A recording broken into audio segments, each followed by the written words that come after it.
Hello and welcome back to the 2-second edition of Lunch at the Market. No, that doesn't mean it's going to be 2 seconds.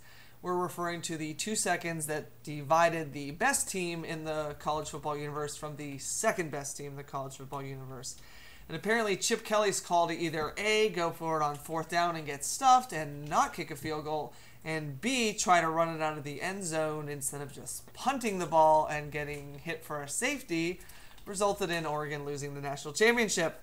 But I'm not going to be bitter because Cam Newton's amazing. The guy won the Heisman Trophy, and now he's going to add a national championship and probably a rather large paycheck in the NFL to his list of accomplishments. All right, so enough about football. Congratulations to the Auburn War Eagles / Tigers for a good game. If you like defense, last night's game was great. If you liked offense, then you were probably offended because both offenses were terrible. All right. Today's $1 decline, actually about $1.60, in Apple gives us just enough room to sell the 125-120 put spread in January for about 80 to 83 cents. Now, normally, we don't like selling a $5 wide spread for less than $1, but with only 11 days left and a $16 cushion until it hits our short strike, it kind of felt like free money, and so we did it. Anytime you're that close to options expiration, you can get close to $1, we usually like to do it. Just kind of like cleaning up the books trades that we do the week before. Soon theta will kick in and those options will be worthless. Ching! And then it'll be our Christmas on the 3rd Friday, which is January the 21st. Okay, on the other side of the deal, from Verizon's deal with Apple to get the iPhone, right? Who's the winner? Apple. Who are the losers? AT&T, Verizon, and Research in Motion. Research in Motion being the easiest one because, frankly, let's face it, if you had a choice between the iPhone and, say, BlackBerry, I'm pretty sure I know what you'll choose. That's right, it's not the BlackBerry.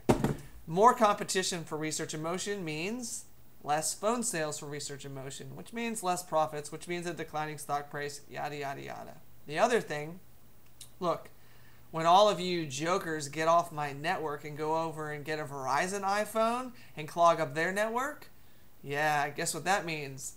The AT&T network will instantly become better because less iPhone users will be sucking it down with all that data.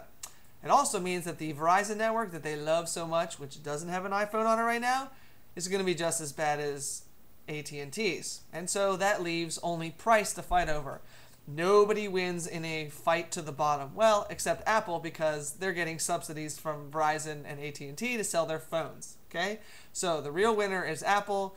AT&T, Verizon, and Research in Motion are all losers. For additional details, see our article on the MOF blog entitled How Apple Brought AT&T and Verizon to Their Knees. How do you find it? Go to magnumopusfinancial.com. Then you're going to scroll down a little bit, look for the MOF News Network. There'll be a series of 4 black boxes. The one in the top right will say MOF Blog. Click on it. Scroll down on the right-hand side to October. Click the button to reveal all of the articles from October and select the article that says How Apple Brought Verizon and AT&T to Their Knees. Check it out. We've got more details there on the blog. Hope you enjoyed that nice piece of literature. It was very well received when we wrote it in October, and it's extremely prudent to read it today. If you own either Verizon, AT&T, or Research in Motion, sell them. Sell them now. Sell them all. There's no reason to own those shares. There is no upside, no surprises, and really nothing positive on the horizon for any of those names except a looming price war, which we could see also RIM getting sucked into, right? To sell their devices, they've got to lower the cost of the phones. That means less profits. Look, there's just nothing good for either of those three.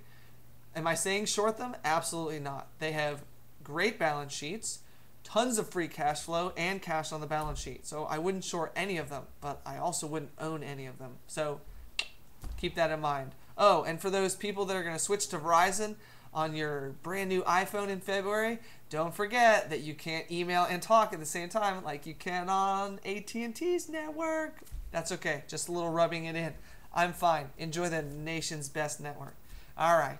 So Lululemon, LULU, we also sold some more 65-60 put spreads that expire in 11 days, 2 of which are this Saturday and this Sunday, which we won't trade on. So really there's like 9 days left in options expiration.